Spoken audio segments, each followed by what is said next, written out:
ഷിയാക്കളുമായിട്ട് ധാരാളം അഭിപ്രായ വ്യത്യാസം നമുക്കുണ്ട്. ഇപ്പൊ നമ്മുടെ കാംനയുടെ സംസ്കാര ചടങ്ങ് നടക്കണം 4 മാസത്തിന് ശേഷം. ഇനി 5-6 ദിവസം കൂടെ ഉണ്ട്. ലോകം കണ്ട ഏറ്റവും വലിയ സംസ്കാര ചടങ്ങാണ്. നമ്മൾ ഈ ഷിയ ഇറാനെ സപ്പോർട്ട് ചെയ്യുന്നത് ഒരു കാര്യത്തിന്റെ പേരിൽ മാത്രമേ ഉള്ളൂ, ശത്രുവിന്റെ ശത്രുമിത്രം, അത്രയേ ഉള്ളൂ. വേറെ ഇറാനിന്റെ ആദർശത്തോട് 1% പോലും നമുക്ക് യോജിക്കാൻ പറ്റൂല. നമ്മൾ പ്രത്യേകം മനസ്സിലാക്കണം. ചില ആൾക്ക് യുവാക്കൾക്ക് ഒരു ഇറാൻ പ്രേമം വന്നിട്ടുണ്ട്, അത് ഷിയ പ്രേമമായി മാറുന്നത്. ഇറാനോടുള്ള സ്നേഹം അമേരിക്കയുടെ ശത്രുവാണ്. അത് റഷ്യ വന്നാലും നമ്മൾ സപ്പോർട്ട് ചെയ്യും. അമേരിക്കയ്ക്കും ഇസ്രായേലിനും എതിരെ ആര് വരുന്നു അവരെയൊക്കെ നമ്മൾ സപ്പോർട്ട് ചെയ്യും. അത് ഇറാൻ ആയതുകൊണ്ടല്ല. ഇറാനിന്റെ ആദർശത്തോട്, ഷിയ വിശ്വാസത്തോട് സുന്നികൾക്ക് ഒരിക്കലും യോജിക്കാൻ കഴിയില്ല. കാരണം അത് പല ഷിയാക്കളുടെ വിശ്വാസം കുഫറിലേക്ക് പോകുന്നതാണ്, മറ്റുള്ളവരുടെ വിശ്വാസം ബിദ്അത്തുമാണ്. നമുക്ക് യോജിക്കാൻ കഴിയില്ല, മനസ്സിലാക്കണം. അതിപ്പോ ഇപ്പൊ കവരിച്ച കാംനായി ഉണ്ടല്ലോ, ഷിയാക്കൾ പല വിഭാഗമുണ്ട്. ഏറ്റവും കൂടുതലുള്ള വിഭാഗമാണ് ഇമാമിയ എന്ന് പറയും, ഇസ്ന അസറ എന്നും പറയും. ഇസ്ന അസറ എന്ന് പറഞ്ഞാൽ 12 എന്നാണ്. 12 ഇമാമിങ്ങളിൽ വിശ്വസിക്കുന്ന വിഭാഗമാണ് ഇമാമിയ വിഭാഗം. 2 പേരുണ്ട് അവർക്ക്. അതിൽപ്പെട്ടതാണ് ഈ കാംനായി. അവരുടെ വികലമായ വിശ്വാസത്തിൽപ്പെട്ട ഒരു പ്രധാന വിശ്വാസമാണ് അവർ അബൂബക്കർ സിദ്ദീഖ് റളിയല്ലാഹു അൻഹു, ഉമർ റളിയല്ലാഹു അൻഹു തള്ളി പറയും. അവർ രണ്ടുപേരും ചീത്ത പറയും. ചീത്ത എത്രത്തോളം പറയുന്നത് വെച്ച് കഴിഞ്ഞാൽ അവരുടെ വിശ്വാസം അനുസരിച്ച് അവർ വിശ്വസിക്കുന്ന ഒരു മഹദി ഉണ്ട്, അൽ മഹദിൽ മുന്തളർ. അവർ കാത്തിരിക്കുന്ന ഒരു മഹദി ഉണ്ട്. ആ മഹദി വരും, മുഹമ്മദ് എന്ന പേരുള്ള ഒരു മഹദി വരും. ആ മഹദി അദ്ദേഹം ജനിച്ച് 4-ാം വയസ്സിൽ ഇറാഖിലെ സമുറ എന്ന് പറയുന്ന പ്രദേശത്ത് ഒരു ഗുഹയിലേക്ക് അപ്രത്യക്ഷനായി ജനിച്ചിട്ടുണ്ടാവും. അദ്ദേഹം വരും. അദ്ദേഹം വന്നു കഴിഞ്ഞാൽ ചെയ്യുന്ന ഒരു പ്രധാനപ്പെട്ട ചടങ്ങാണ് ജന്നത്തുൽ ബഖയിൽ നിന്നും അബൂബക്കർ സിദ്ദീഖ് റളിയല്ലാഹു അൻഹു, ഉമർ റളിയല്ലാഹു അൻഹു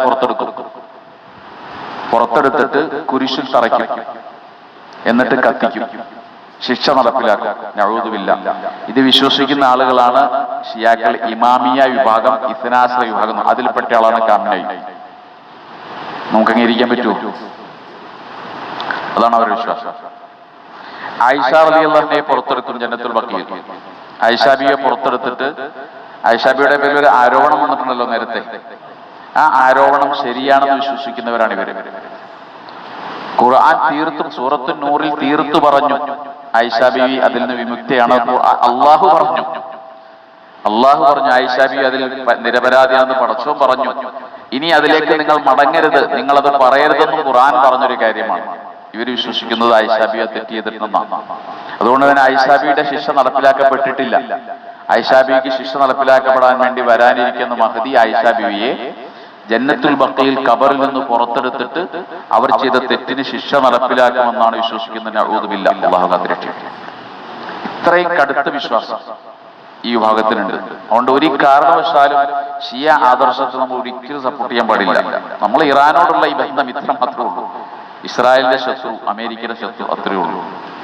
ഇമാം മാലിക് റഹ്മത്തുള്ളാഹി പറയുന്നുണ്ട്, അബൂബക്കർ സിദ്ദീഖ് റളിയല്ലാഹു അൻഹു, ഉമർ റളിയല്ലാഹു അൻഹു ഒരാളെ ചീത്ത വിളിച്ചാൽ അയാളുടെ പേരിൽ ശിക്ഷ നടപ്പിലാക്കാം. കൊല്ലണമെന്നില്ല, ശിക്ഷ നടപ്പിലാക്കിയാൽ മതി. പക്ഷെ ആയിഷാ ബീവിയുടെ നിരപരാധിത്വത്തെ ഒരാൾ ചോദ്യം ചെയ്താൽ, ആയിഷാ ബീവി നിരപരാധിയല്ല എന്ന് ഒരാൾ പറഞ്ഞാൽ അയാളെ കൊല്ലണം. ആയിഷാ ബീവി നിരപരാധിയാണ് ഖുർആൻ പറഞ്ഞ കാര്യമാണ്. ഖുർആൻ പറഞ്ഞൊരു കാര്യത്തിന് എതിരാളെ പറഞ്ഞാൽ അയാൾ എന്ത് ചെയ്യണം? കൊല്ലപ്പെടണം. അബൂബക്കർ സിദ്ദീഖ് റളിയല്ലാഹു അൻഹുവിന്റെ വിഷയത്തിലെ പോലെയല്ല, അവർക്കിടെ ശിക്ഷ നടപ്പിലാക്കിയാൽ മതി. പൊതുവെ പറഞ്ഞത്, ഒരു ഷിയാ പ്രേമം ആരുടെയും മനസ്സിലുണ്ടാകാൻ പാടില്ല. ഷിയാ പ്രേമം അപകടമാണ്. അവർ അഹ്ലു സുന്നത്തിന് വിരുദ്ധമായ വിശ്വാസമാണ് അവർക്കുള്ളത്. അല്ലെ, പല കാര്യങ്ങളിലും അങ്ങനെ തന്നെയാണ്. എന്നാൽ ഖുർആൻ അംഗീകരിക്കുന്നതിൽ ഖുർആനുണ്ട്. അലി റളിയല്ലാഹു അൻഹുവിനെയാണ് അവർ ഉയർത്തിപ്പിടിക്കുന്നത്. അവരുടെ 12 ഇമാമിങ്ങളാണ് അവർക്ക് ഏറ്റവും വിലപ്പെട്ടത്. ഇപ്പൊ തന്നെ ഈ കാംനയുടെ കബറടക്കം നടക്കുന്നത് അവരുടെ 6ാമത്തെ ഇമാമിനേറ്റ് അടക്കിയ സ്ഥലത്താണ്, ആ പള്ളിയിലാണ്. ലോകത്തെ തന്നെ ഏറ്റവും വലിയൊരു പള്ളിയാണ്. ആ പള്ളിയിലാണ് ഈ കബറടക്കം നടക്കുന്നത് തന്നെ. അപ്പൊ അത് നമ്മൾ മനസ്സിലാക്കണം.